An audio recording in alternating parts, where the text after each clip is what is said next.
So I didn't mention or ask you, but the transition from college to the NFL, going undrafted, how did that thing go about? And did you come into the NFL with a chip on your shoulder?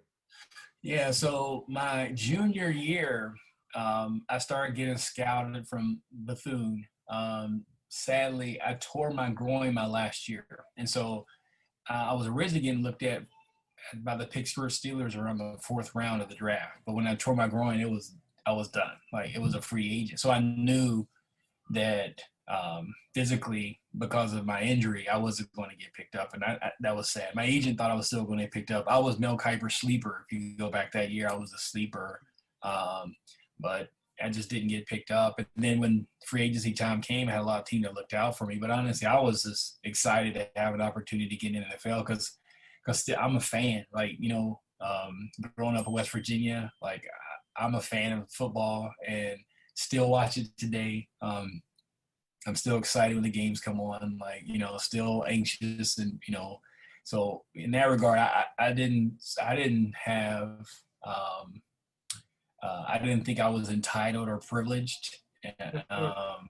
But I was grateful for even making it in. So having a chip, I didn't have a chip. I probably had a chip in college, but some events I think took that away. But nevertheless, it was a privilege to play professional football, and I made the most of what little opportunity I had, because coming in from a small school injured to the NFL, normally you don't even make it on the team. And I showed enough during training camp because I got cut at the end of the first training camp and picked up by the Packers and went to the Packers, and then was there 2 days of starting middle linebacker tore his knee in practice. I got cut and the Vikings picked me back up, and then I stayed with the Vikings the rest of the time. So, man, I was like, I walked in the locker room. I said, "There's Randall Cunningham." Like, that's me. I was like, "Yeah, Randall." Like, I was playing in the Tecmo Bowl. Like that. That's how I responded to the NFL. Like I'm glad I had attitude because I'm still a fan even to this day. So when you went about those players like that, how did they respond to that? Yeah, I mean, thankfully, like Randall Cunningham, humble. He's a pastor too. Like we still keep in contact today, so I'm grateful for that connection I still have. I mean, what better hero to have than somebody like that, humble guy. Everybody in the NFL isn't as humble as he is. But I mean, it was just like he was the only guy I was really excited to see. Everybody else, I was like, oh, okay, this is competition. But man, Randall, that's a hero of mine. But it was good, like seeing other guys like you see on TV, like John Randall, Chris Carter. I mean, Jake Reed, Robert Smith, like all these guys. David Palmer. You see them in college, like, oh, these guys are awesome. But then you're on the same team with them, and you got to take a step back and realize like you are just as good. You're in the NFL as well, and I tried to be a good teammate to those guys. Yes, sir. So with your NFL, that process, what was your favorite moment that stands out to you? Yeah, I mean, I think playing against New York, like that was I was I got the made my first interception that game, and then one of the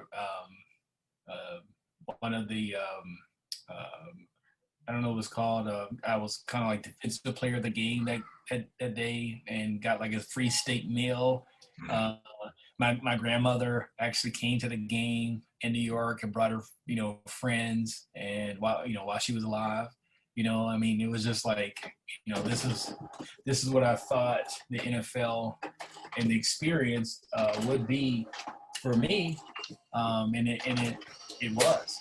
It was exciting, and I played well, and I was good enough to start that game, and good enough to have enough plays to make an impact on the outcome of the score. So yes, sir.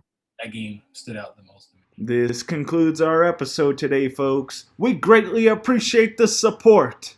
And if you're not a subscriber yet, hit the subscribe button and the notification bell to get all our up-to-date content. And if you like this video, hit the like button. We greatly appreciate it. We welcome you back next time.